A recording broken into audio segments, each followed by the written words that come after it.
What is going on, everyone? Welcome back to the channel. Today we're going to do an informal review on the Caterpillar 770G. We're switching things up from an informal review here because the cat is not that fun to watch on video unless you speed up the video because it's so darn slow. So we're going to do an informal review. I am going to still go over those cons and pros as well. So before we start, please like the video, subscribe, and share it as well. And yeah, let's get started. So for con number one, downside number one is going to be no all-wheel drive. And you can see that from the garage view. It does not get all-wheel drive at all. And there's some other vehicles that do not get all-wheel drive. And there is some struggles with it. Later we'll find out some really good things about the tires and other things that help this vehicle, but not having all-wheel drive, there's a couple things that just go wrong whenever you're trying to traverse steep trails. When it's on flat ground and just muddy, boggy areas, this vehicle actually can go through things pretty darn well. But whenever you get to those hilly spots or even trying to turn, not having all-wheel drive in a turn, the rear axles kind of push you forward and your front tires don't actually dig in to pull you through that turn. Another reason all-wheel drive here is a con, because whenever you're going through those rocks or bumpy areas, your tires, your back tires push you over a rock or a bump or anything, your front tires are not pulling you and helping you as well. So you're just relying solely on your back axles to pull you through or to get you through a certain spot. Okay, moving on to number two. I threw in stability here. Just because it is pretty darn wide, as you can see. It is a very wide vehicle, but I think stability is a little bit of a concern here. 50% of the values of its weight are in its cab, and the other 50% are in its chassis. So you can get to an area where you have that angle of tilt where your vehicle is just going to go.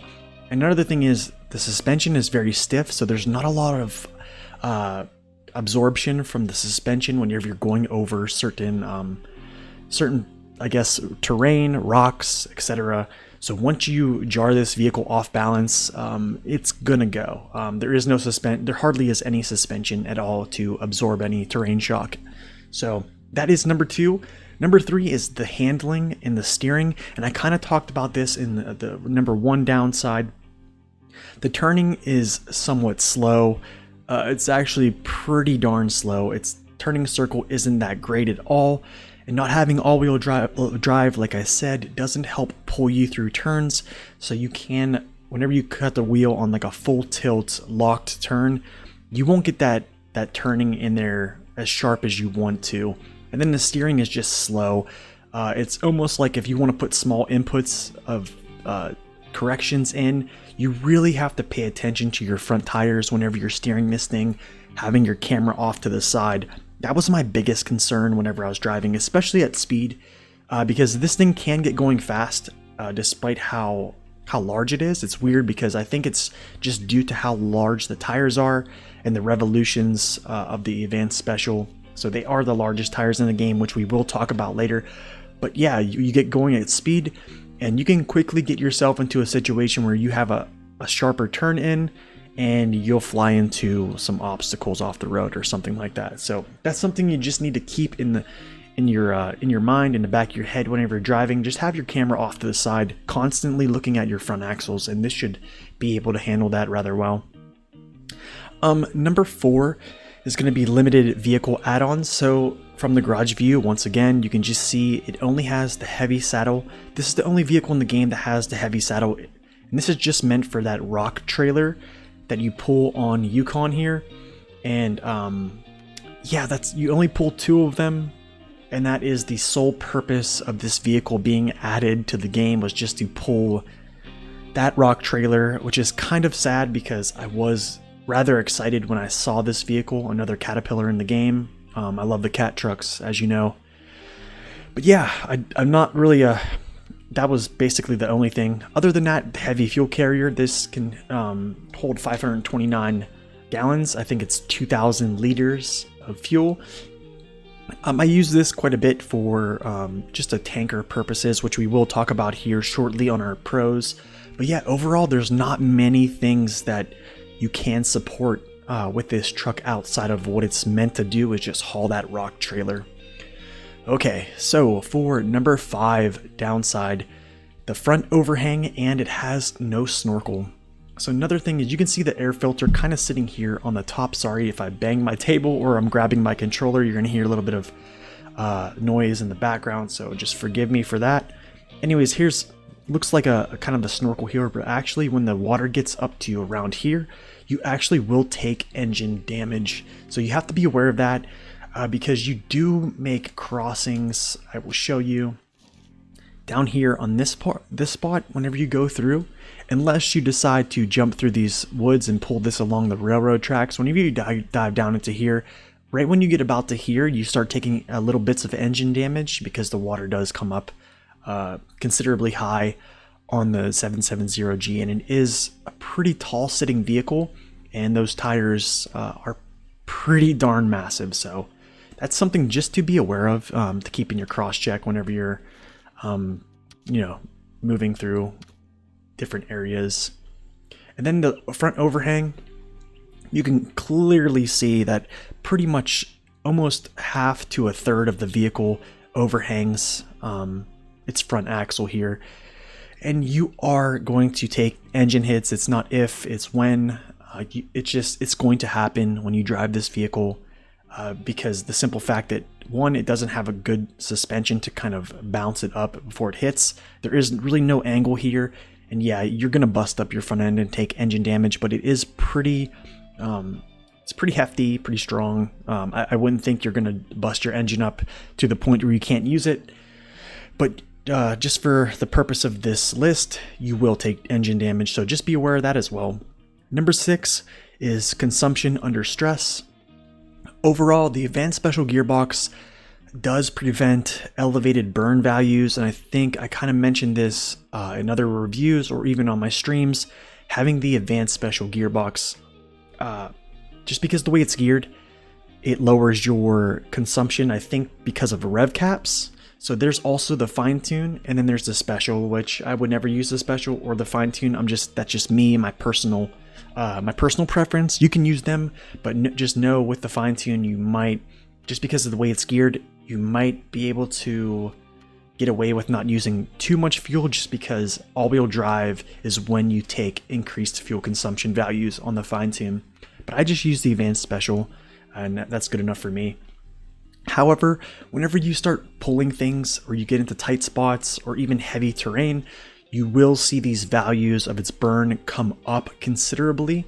So just keep an eye on that whenever you're pulling cargo or those rock trailers, which is basically the only thing you're ever going to pull. If you do pull vehicles behind you for some reason, I don't know why you would with this cat, I would probably just bust out the Cat 745C, but if you do, it will have some elevated burn values. But there's some other things that this thing has that we'll talk about later to mitigate that and just give it some more range. So, and finally at number 7, overall it's not very useful, and I kind of spoke about this throughout these cons list or the downsides list, that it's pretty easy to see when you go through, you pan through these features, that it's not really used for much other than just hauling those 2 rock trailers, which is kind of sad in my opinion. And I think solely if it did have all-wheel drive, I probably would use this thing so much more, especially as a heavy fuel carrier tanker support vehicle. I do use it on my hardcore mode as such, but I do take into consideration its balance as well as its terrain navigation. So yeah, now we are going to switch gears, and we're going to talk about the pros now, so let's get into it. Okay, switching gears from the downsides to the upsides list now. There were 7 downsides that were pretty harsh, but now I think the 770G does have some things that are pretty darn special that we will highlight here in these 5 upsides. So at number 1, it's power and always on diff lock. This engine, the Westline V16 M2450, is the number 2 engine in the game, tied with the new Azov truck, which is the SAM engine, and I will actually highlight this if I can find it. see if I can find it here. Here's the Sprinter, and this engine right here does have 250,000 torque rating as well as the Westline V16. So those two trucks now tie for the number 2 spot. So that engine is very strong. It's only 10,000 torque below the KZ GT. So it is a really strong engine. It brings its power to weight to an A. And you can see where it starts, where the middle engine is the V16 2300, and then it goes up to an A. The reason it is an A we'll talk about later. So it doesn't have, you know, the S, A+ rating just because of its weight, and that's really not a bad thing. Power to weight is really good, but also being balanced with weights helps with traction, as I've spoke about many times. So any of these things that I've talked about, I probably have explained in much more detail in other reviews. So you can go check those out too and get a better idea of what I mean by that. Another thing I want to highlight is it's always on differential locking.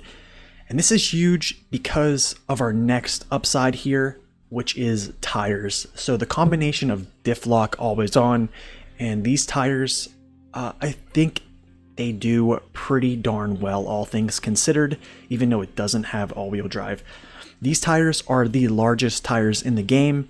They are also the same tires that the Pacific P16 and the P512 have in the coating aspect. So you are getting a very large tire. So they are the largest tires, as I said. Having always on differential locking, making them spin at the same rates, it helps you a lot. Still though, it doesn't have all-wheel drive, so just be careful of that. But just know, in heavy areas, if there's not a bunch of rocks and stuff like that, if it's just strictly mud, if your tires are facing forward in a rolled out fashion like they are now, straight and narrow, this vehicle will push you through pretty darn well. But as soon as you turn your tires, you're going to add resistance against your forward movement, and I did explain this in my P16 video somewhat, so you can go check that out as well. Okay, moving on to number 3, fuel capacity and range. This is where having that elevated burn value when you're hauling heavy things, this is where I want to talk about combating that. And the fuel capacity is 141 gallons and 530 liters. This is the largest fuel tank in the game with any vehicle. So it has the largest tires and it has the largest fuel tank in the game, which is good because it allows you to have that expanded range, even though you do have, you know, higher burn values whenever you stress the engine. But if you're not stressed, if the engine's not stressed out, you can get some pretty good range out of this. Even with this stressed, you probably still can get better range than most vehicles, pending you can't actually get to the location that you're destined to go to. Okay, moving on, let's talk about weight. So this is the number 4 heaviest vehicle in the game right now. It is 28.1 US tons. That is huge. There's only a few vehicles that outweigh it. I believe both Kolobs do and the Azov Antarctic. After that, I believe the P16 is right behind this, with also the Derry Longhorn 4520. So that weights with the second most powerful engine and all those large tires with one of the best coatings in the game for a hauling class truck. You're really gonna excel in deeper spots, pending you don't have rocks or bumpy terrain, just because of the nature of this vehicle. So that is a huge highlight for this. And finally, at our number 5 at the upside list, it can be used as a good tanker. And this is something I actually started implementing is on my hardcore mode. On normal mode, I didn't use it as a tanker just because, well, I have other things that I have almost unlimited money to buy. But in my hardcore mode, this is a free truck. And I thought to myself, I'm going to use it as a fuel tanker. It has a relatively large fuel tank to use, considering the tires, the coatings, the power of the engine. If I could take into consideration all the things, the downsides and the upsides, I'll put this in probably an off-road spot where I could get to that other trucks, like my highway trucks, couldn't get to. and I could be able to support my fleet. And some areas that I probably could do that, let's see, maybe on this map, I would probably say either up in here somewhere. You definitely can go down in here and put this tanker. This is relatively flat, but areas like this where it's just mainly sloggy mud, in these ruts, I would say the track is probably too big to get into. But just areas like that where it's mainly just, I guess, hilly, but not rocky and just overall muddy, where your other vehicles that are less capable can't get to, like your highway trucks. So that's kind of like something I use in my playthrough on my hardcore. And you'll see a little bit more of that when I jump back into my hardcore mode that should be coming up after I complete some things within Season 7. But anyways, guys, that is my review on the 770G. Overall, it's really not that much. There's not that much use for this truck. It's only built for really one purpose, and it's hauling that rock trailer.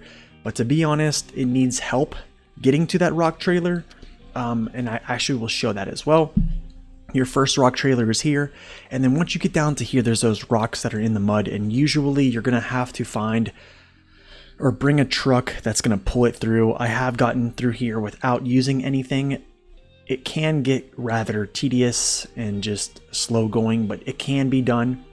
But also getting up this hill to get over to this other rock trailer can be pretty hard too. There is a different way you could take, which is going up through here, and there's like a path that leads right up. But these rocks right here, with, like I said before, with not having all-wheel drive and good suspension, it's kind of difficult. So I always had a vehicle kind of pulling him along for this mission. And it's kind of sad that you do need help getting the only mission done that this vehicle can do.